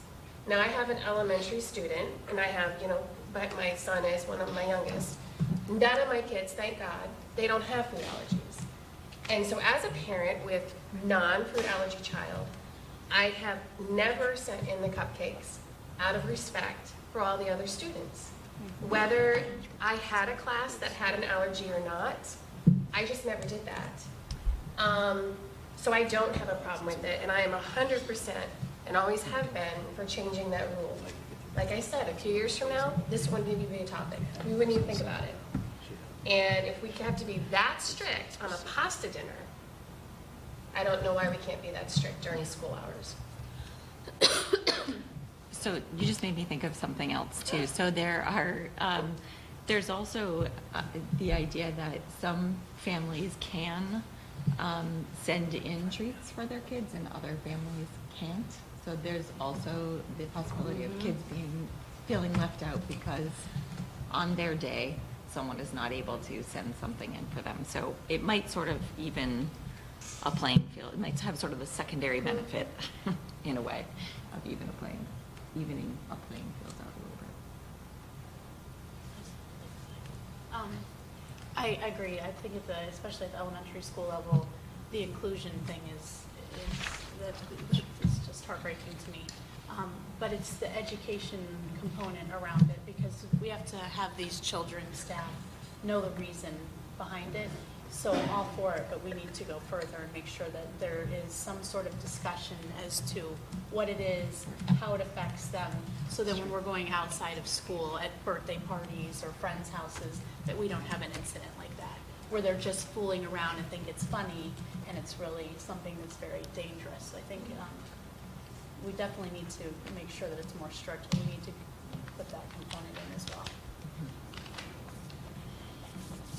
Yeah, I would just second that. I had an older sister who had actually the exact same allergy. Have an older sister, fortunately, because she hasn't had any peanuts, but it is life-threatening. And, growing up in that, I had that education.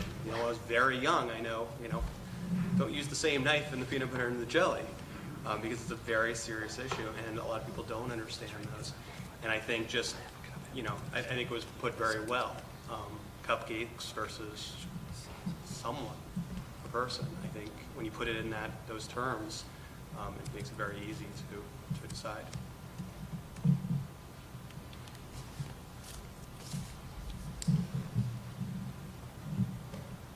Tim, you're the only one we haven't heard from. Ditto. Ditto. Ditto and agree. I mean, I don't want to beat the horse, but I don't see the need to have, the party that's going to happen on the weekend or at night at somebody's house or some facility that somebody chooses to have a party. How many parties do you need to have?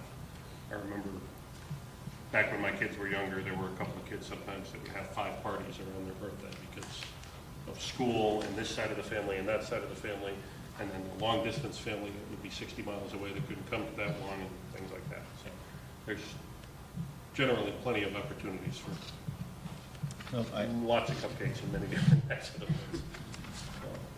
I agree. And I'm with the car wash thing. We can get that going for, For high school. Administrators and work through the staff. Tim is a very dirty car.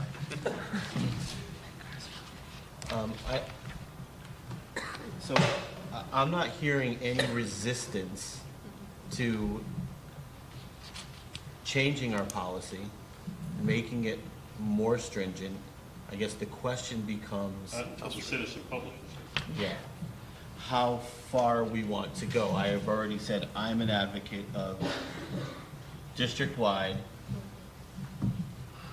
nothing, all outside food doesn't come in for any of the celebrations. I just think that makes it clean, easy, concise, it's consistent across the board, There's no question about, well, it's this classroom and that classroom, and what happens if the two classrooms co-teach for some event. There's all kinds of things that can happen, right?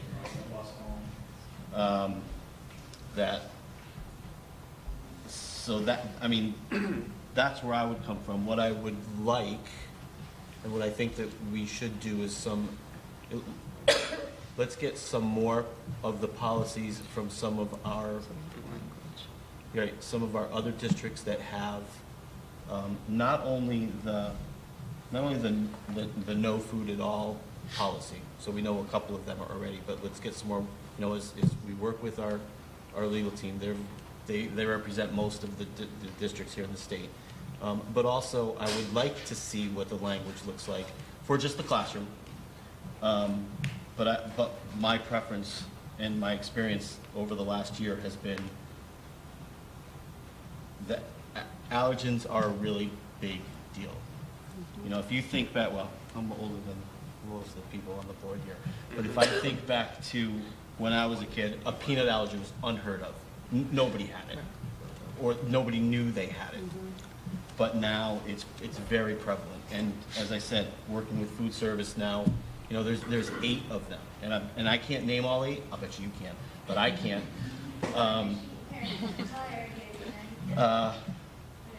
But they take a significant amount of time in all of my discussions relative to food service about how important they are and the risks that are involved. So it's a serious issue. We thank you for coming.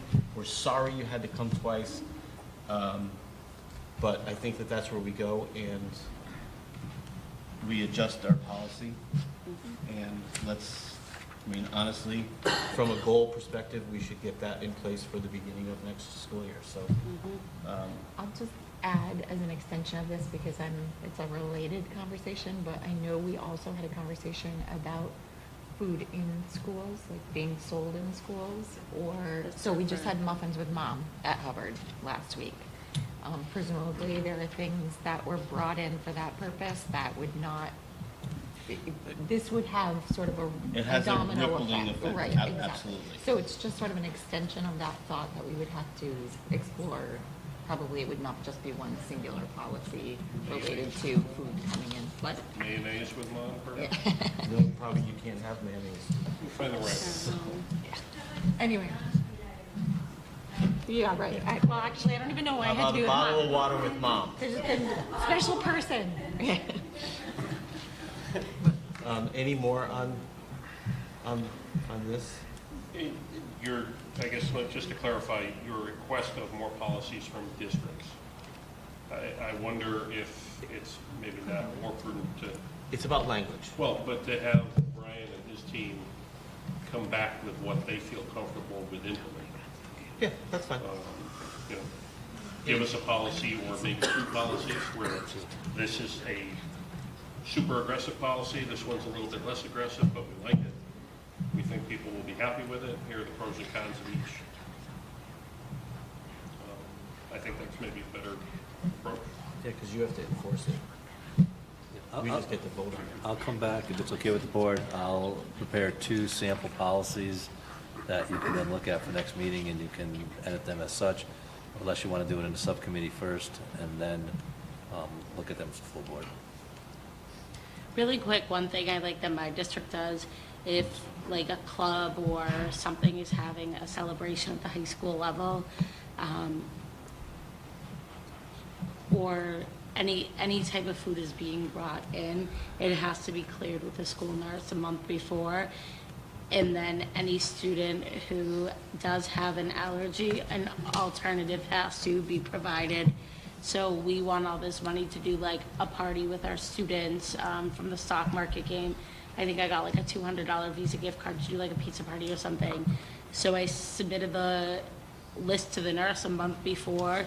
She came back, gave specifics on, well, you need to make sure you get a gluten-free and then something else. And then the nurse contacted the parent and so on from there. Then when I placed my order, I just, within the guidelines, and then it was all set for everyone.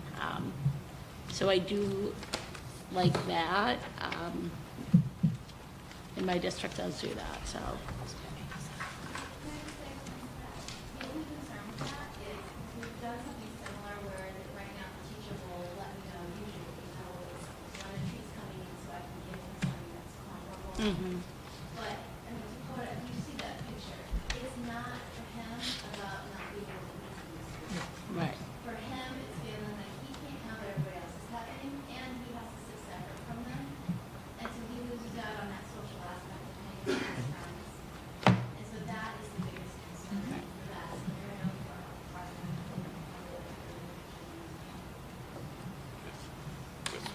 Good direction there. Thank you. Thank you.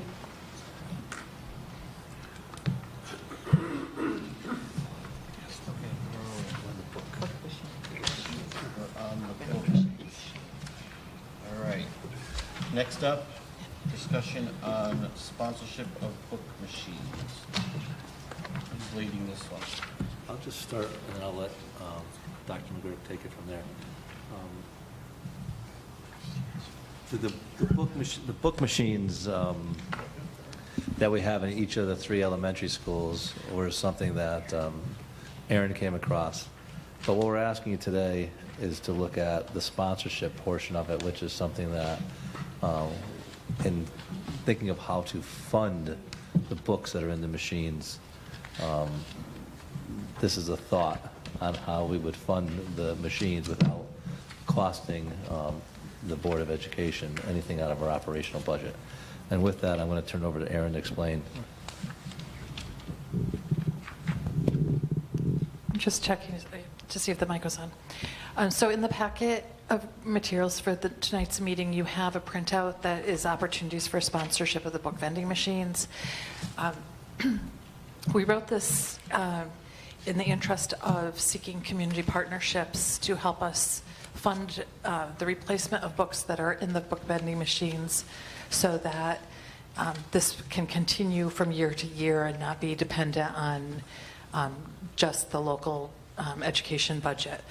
We have a number of organizations in town that have had a history of making donations. For example, donations of print dictionaries to classrooms has been very popular for a number of years. And those are not widely used and essentially serve a function that's no longer necessary with the advent of online, of online dictionaries. A couple of things that we kept in mind in terms of creating some guidelines for sponsorship really have to do with the idea that we don't want to be in the system of having the outside agency purchase the books and then having to worry about whether the content and the reading levels and things like that are appropriate. So it's more efficient for us to purchase the books. We have worked with Scholastic, which has a special project specifically around family and community engagement to offer reduced prices for texts. One of the major booksellers has actually come out recently with a vending machine list to assist districts in purchasing books that will fit into the machines. When you leave tonight, you can check out the machine that's right outside the Hubbard door. I want to say that Al and his staff have been awesome with this in that there are books that they wanted to make available for the kids that don't fit into the predetermined slots. And they have now a system to have a replica of the face of the book cover there so that we can make a book cover of any size book. The kids can use the tokens to have the book, the card actually fall down, and then they trade that in and get a book from the office. One thing that I also want you to know is that one of the very strong statements that I heard here from Al Souza was that the idea that literacy is not a privilege, and he wants to make sure that the book distribution did not depend on whether kids could afford books or that whether kids had only kids with good behavior got books or only kids that accelerated their reading growth, but that if we're trying to promote more literacy, that it's widely available. So each one of the 3 elementary schools has come up with a system either by dividing the school rosters and assigning numbers so that they can have all the kids that are number 7 come down today, or birthday celebration, so that we want books to be available for kids on a regular basis, and for everything that we know about encouraging reading lives of students depends on their interest and having choice in what we read. We know that that's a significant factor in having kids read. So with those ideas in mind, we developed a system with essentially 3 levels of book sponsorship. I hope that you'll all notice the alliteration that some of my colleagues missed in the naming of the book levels. And essentially what we're trying to do is to provide a way to recognize community members and organizations that choose to sponsor the books in this way, but also to make it something that can be routine and systematic for us to implement, so that it's not unduly burdensome on the support staff or teachers in the district that would be actually implementing that. So we thought that recognition in the newsletters of the district website, putting stickers on the books, putting one of those signs outside of the school where people now advertise pasta dinners and car washes, that we could say books for the vending machine were purchased by the Berlin Lions Club or whoever the organization is. And we also, you'll see in level 3 the idea that a book benefactor may send a flyer home to families. We were approached by an outside organization who was willing to write a check sort of on the spot for $3,000, but they asked if they could send a flyer home with their kids, and it was to advertise the YMCA camp. And you know that that's not a routine practice for us to send home hard copies. So that was something that they were looking for as a benefit, and that seemed like a reasonable benefit for someone who's making a large donation to the schools. The other thing that we've had some conversation around is how we will manage if any organization approached us that we thought might be unsavory in any way. So we did get language from the Terryville Plymouth Little League that has language that excludes sponsorships from organizations that are religiously based, that promote drugs, alcohol, politics, and firearms, or something like that. They have a specific listing of certain things, because we did not think, for example, if a vape shop wanted to sponsor books, that we would want all the books going home advertising vaping to our youngest citizens. So right now it's a proposal to you as the board for you to make a determination about whether this is something that you're interested in moving forward with, what other considerations you might want us to look at.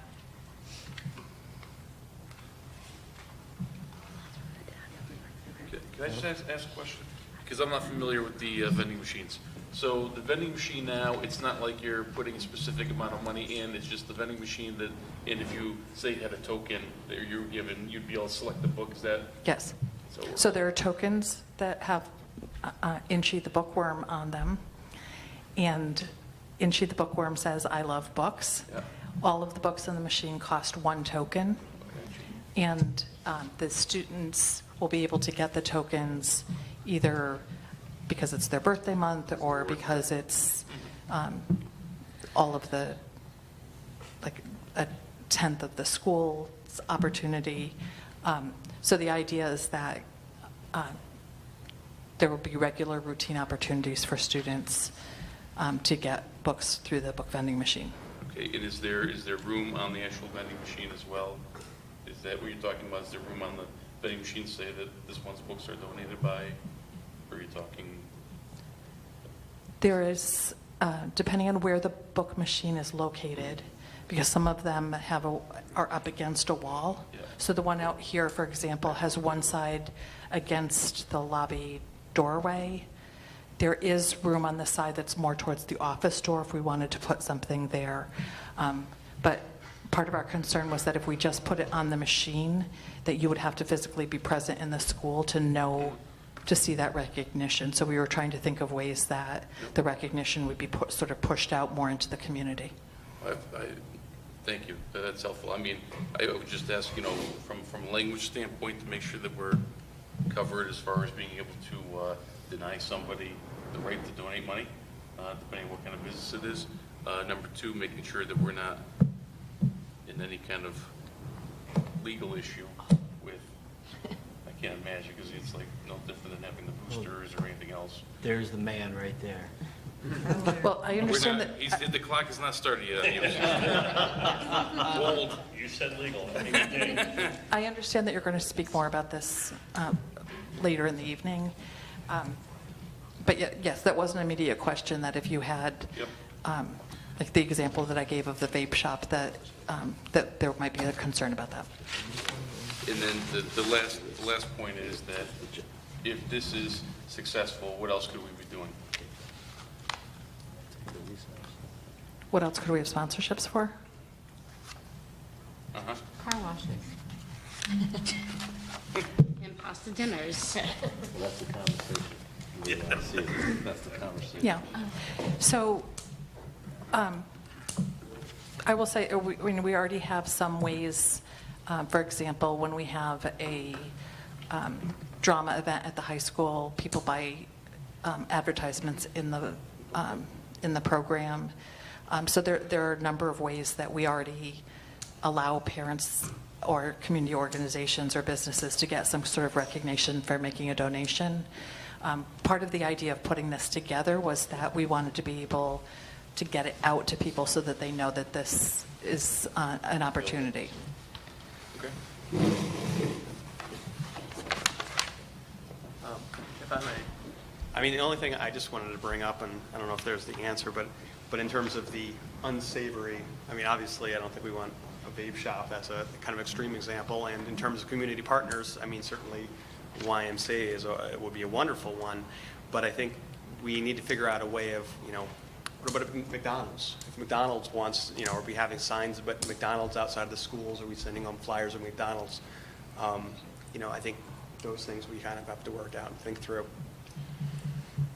If politics are not allowed, as I understand. I did not say that politics were not allowed. I gave that as an example of a guideline that we could put in place. So some of the questions that were raised to me were if a religious organization wanted all of the books to go home with something about the religious organization. One of the reasons that I drafted language for what the sticker would say was that that's another way for us to control what message is going out, so that it is recognition, but it's limited in terms of the amount of advertising that you're putting into kids' hands.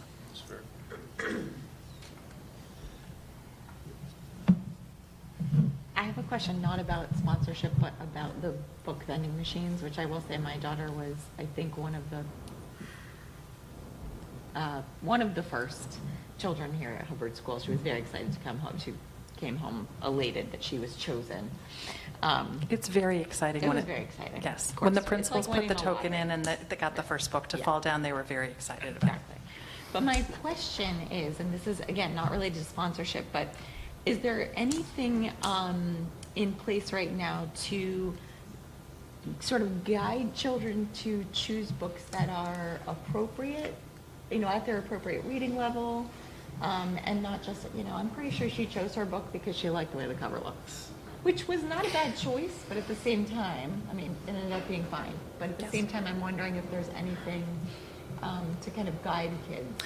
So when you walk out later tonight, you'll see that Hubbard has now labeled the books in the book vending machine with dots next to the particular books to say these are generally books that are appropriate for K1, these are books that are good for 2-3, and so on. So an adult accompanying them would sort of guide them in Yes. that direction. Perfect.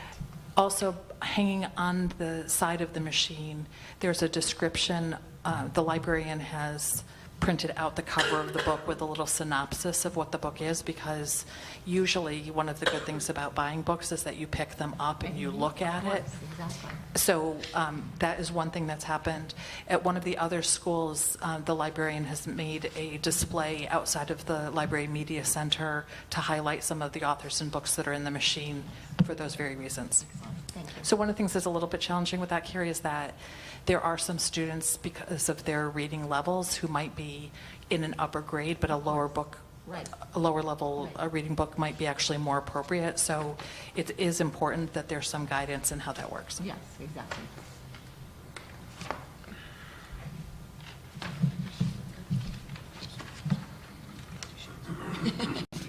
Maybe for me. I do want to tell you just one other thing.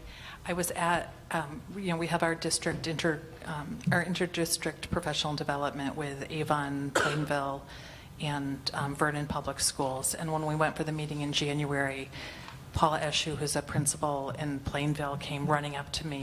She said, "Drat you, Erin McGurk." And she had contacted the book vending machine because she wanted to be the first in Connecticut to have one. And the people from Global Vending said, "Oh, sorry, Berlin's way ahead of you on this." All right, federal Exciting. recap.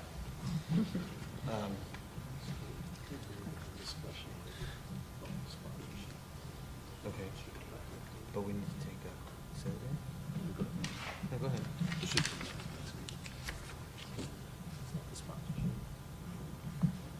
Can I assume that some discussion later on is going to determine how we move forward? Yeah, That's exactly that's exactly what we were silently Thank you, Adam. discussing. We're moving this Need some along. discussion with Yep. Mr. Mills on this. Right. At this point, we need to take a recess? No, are we doing No. that? Thunder Moon, or no? Oh, you want to do Thunder Moon first? No, I'm- All right, lay it on us. Okay, so as you were aware, last year, we attempted to use McKee. Camp Thunder Moon has been renting, since being in the Berlin Public Schools at Moreland Hill. The thought was that would be a revenue stream for the school district. Lo and behold, we found out that because the town owns the building, the funds would actually go to the town. But regardless of that, we still believe we'd rather have the funds here in Berlin offsetting whatever it offsets. So we've met with the YMCA. We've looked at Willard as the school that they would use the lower level of Willard by the fields. They would use the lower level of the classrooms and potentially the gym on rainy days for their camp. So Camp Thunder Moon, which used to be at McGee, would now be at Willard. And there, we just wanted to update you regarding that. And I don't know, Jeff, if you want to add anything to that? No, just that, we have to handle the building usage for all our facilities. We obviously do rent out things. This is a larger scenario, which is why we thought we'd bring it to you. I think Brian basically covered it all. It's about 200 participants per week, 40 a day or so. They're going to go from June 24th until about mid-August. And we have a lease document that is actually that lays out what they can use and what they can, and has all the appropriate lease items. They have a deposit. The cost is $20,000 per summer is the lease rate. As Brian suggested, that goes in. By the way, it's a net amount that goes to the town, so if there are any particular expenses that are dedicated directly to the against the lessee, we would be paid for that. It has the normal insurances, indemnifications to us, and all the things a lease usually has. It can't be, although it's a 5-year lease, it can't be canceled on 90 days notice.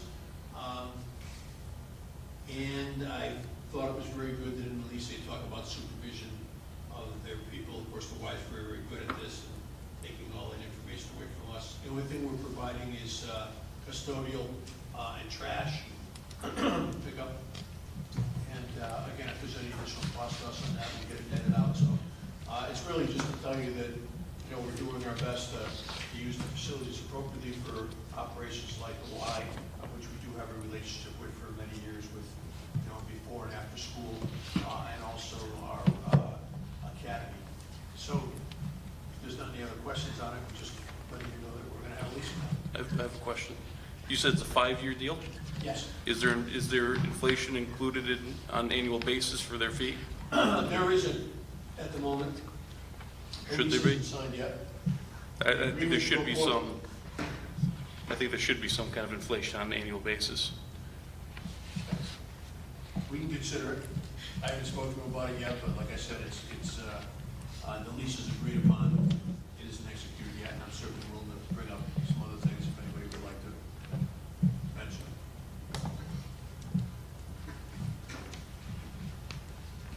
So, if I go back in my history, I know that Camp Thunder Moon was always at McGee Middle School. I mean, at least 25 years ago it was. When did that change and why? Do we know that? I don't know. I don't know why it left McGee. I'm not aware of why they went to Moreland, unless they got a better deal. I'm not sure. It was. I know that it was hard at McGee for years and years and years. So. Okay, now we take a recess. Okay. So do you want to walk down to the PP3?